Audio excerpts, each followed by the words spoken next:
it's overwhelming. Relying on yourself is hard to do, but don't give up on you, no. If you've been lost. Hi everyone, and welcome back to Mindful Connections. Today's episode is going to be on trauma and suicide survival.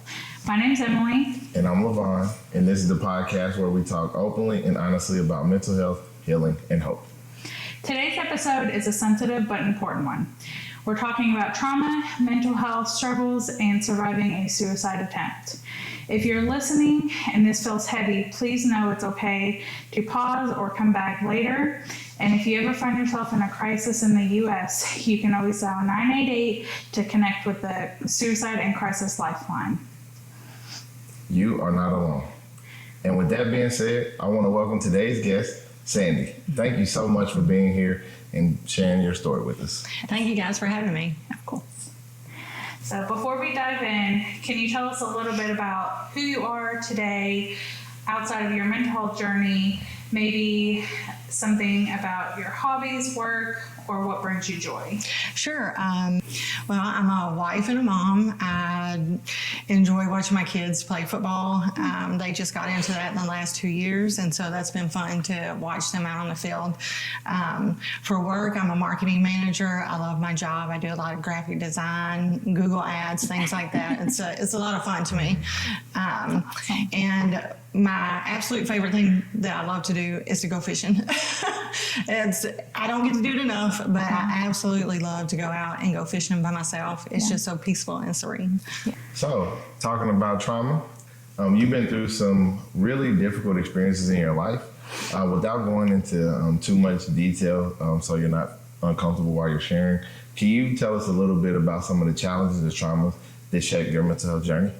Sure, yeah. So the first 18 years of my life, both my parents, alcoholics, drug addicts, I had to see a lot of physical violence, had a lot of emotional mental traumas myself, a lot of physical abuse for me, a lot of sexual assaults and molestations. A lot of that, where I'm from, was kind of normal, normalized, a little bitty small town in the backwoods. Nobody really pays attention to the people, in those situations. And so, again, for the first 18 years of my life, that was all that I saw every single day of my life. So as one can imagine, going through that much trauma over an extended period of time, I have complex post-traumatic stress disorder from that.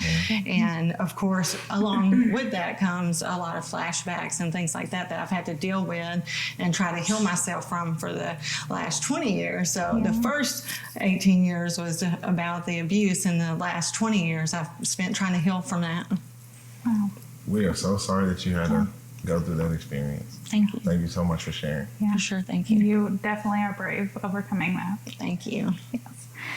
So on suicide attempts, at one point, things got so overwhelming that you attempted to take your life. Looking back now, what do you think led you to that point? During that time, I do believe it was, I was still trying to heal and process from a lot of that trauma. And I think one of the things, I did not allow myself to get angry about the situation. I never allowed myself to feel sorry for myself or to have that victim mentality. So, and having all those flashbacks played a huge part in it and making me have anxiety all the time. And, just dealing with all of that constantly and just not ever knowing when they were going to come back. It was just really hard to deal with that. And at that point, unfortunately, my husband was having to help me pick out my clothes every day because my anxiety was so high. But he was there with me through it all. But, it was just a really hard time just trying to break through that finish barrier to try to get to the other side of that healing journey. And we all know it's not linear. It goes up and down, up and down, up and down all the time. And like I know that, I know that I'll be dealing with this still for the rest of my life. And I just have to move through it differently now than I did previously. Thank you so much for sharing. That is not easy to talk about. No.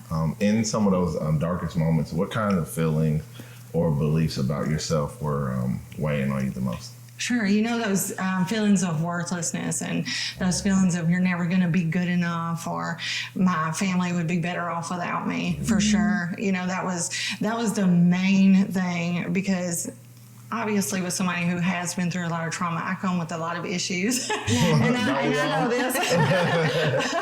I definitely know this. So, it's just trying to get through that. Yeah. Thank you so much. Thank you. Now, with the healing and growth, since then, you've been on a journey to healing. What helped you begin to rebuild after that time in your life? Kind of rebuild back up? Well, my husband, for one, he's been a constant in my life for the last 17 years. Our anniversary is coming up in October. 12 years married, 17 together. Congratulations. Thank you. Early anniversary.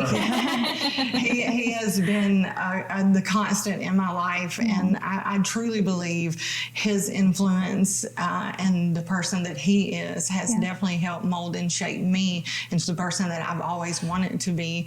And I could never be that person because I wasn't surrounded with the people that I needed to be, and I wasn't out of the trauma yet. So he has been one of the main points for me in helping me with my healing journey. And then, of course, this last time with my suicide attempt, this isn't my first time.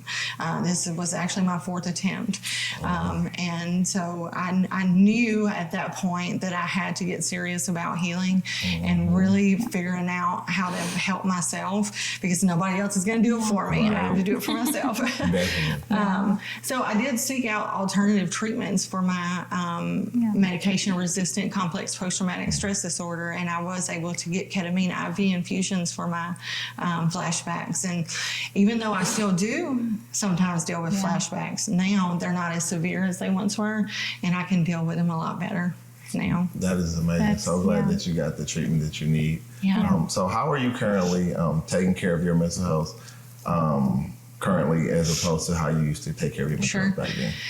Well, the day that I got out of the hospital, I made a promise to myself, and I'm a recovering people pleaser. That's what I refer to myself as. I'm a recovering people pleaser. So I was 24 access. Anybody had 24/7 access to me at all times.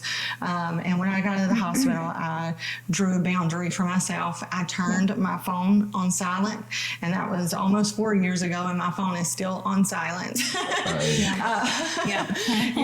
And so I have a lot of my notifications turned off. I drew those really hard boundaries. And it was really, really difficult in the beginning, because I'm not a person that says no a lot.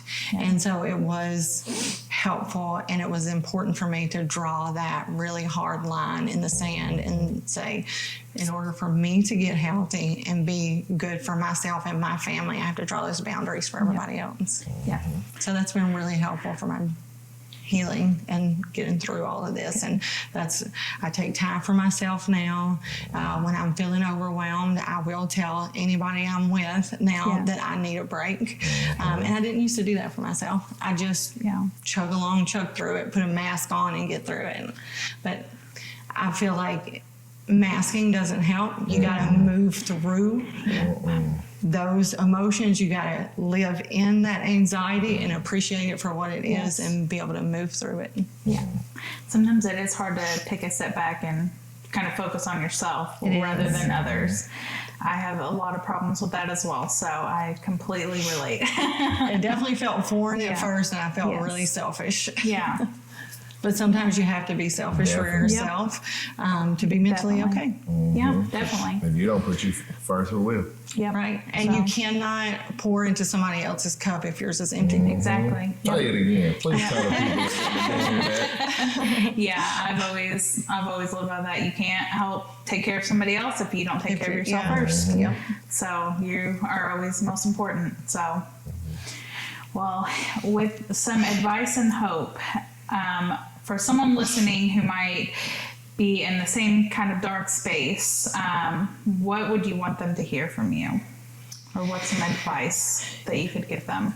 You know, in those times, I know when I'm in those dark times and feeling so alone and like there's nobody out there to help me, you know, there's a saying that I say in my head literally all the time, and I still do it now to this day. And it's, you know how people tell you to take it day by day? Yes. Well, when you're in a crisis, days are really long. Yeah. They are so Yes, they long. are. And even when you say take it hour by hour, that is so long. Yeah. And so I started saying to myself, second by second, Oh. if I can make it through 1 second, I can make it through another one and another one and another one. Yeah. And I've literally said that so many times. And again, I still say it every single day when I get overwhelmed, when I have anxiety, whenever, you know, there's something just like this Yeah. that I'm doing today. Totally Yeah. nerve-wracking for me, totally Yeah. still shaking from it, and that's okay. I'm taking it second by second. Yeah.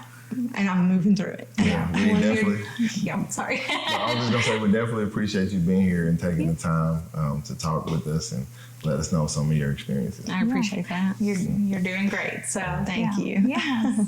So, and for friends and for family members or even communities who want support for someone struggling, what's something you wish people had done, or what advice would you give them? The very first therapist that I saw for my issues, I was 25 years old. I had never saw a therapist before then. And in the very, very first meeting that we had, she told me something, and it still sticks with me, and I use it when I talk to other people and other people who are going through stuff. But she told me a burden shared is a burden cut in half. And since I had that talk with her, I've been able to talk about my mental health journey, and it has helped heal me through that. So even when you don't feel like sharing with somebody, if you have a safe person that you can talk to, when you share your burden, when you share what is going on in your own mind, it helps, and those people can help shoulder that pain with you. And so reach out to people. And for family members, if they notice a family member who they know has struggled in the past and they get really, really quiet for a really long period of time, that's time to check in. Yeah. Because I know for me, that's what I did. And I know a lot of people who struggle, they get quiet, they stop posting on social media, It's kind of they shut down. they just completely shut down. Yeah. So just look out for that with your people. Perfect. Thank you for that advice. Thank you. And for before we wrap up today, I want to ask, what does hope look like for you today? I think hope looks like laying my 8-year-old down at nighttime and reading his bedtime story to him every single night. I think back, I'm gonna get a little emotional. It's okay. I think back to, you know, my attempt, and I know that I've caused some trauma for my own family. But I would have missed so much with my husband and my 2 kids. And so hope for me is being able to tuck my kid in every night and read him a bedtime story and tell him I love him. Hope is walking my 15-year-old out the door every single morning and standing on the porch and telling him how much I love him. And hope is telling my husband, sending him a text every morning telling him how much I love him.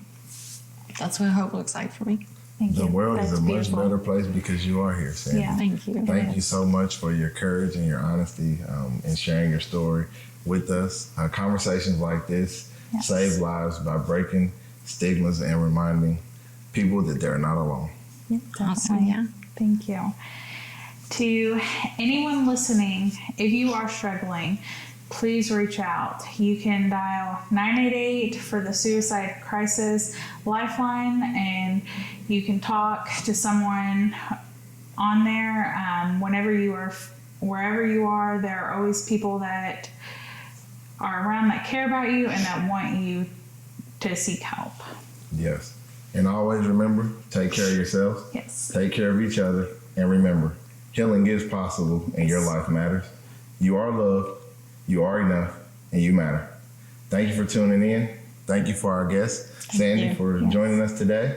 See you next time, and make sure that you like and subscribe for future episodes. This has been the Mindful Connections Podcast. And always remember, mind over matter. If you don't mind, then it don't matter. See you next time. Bye.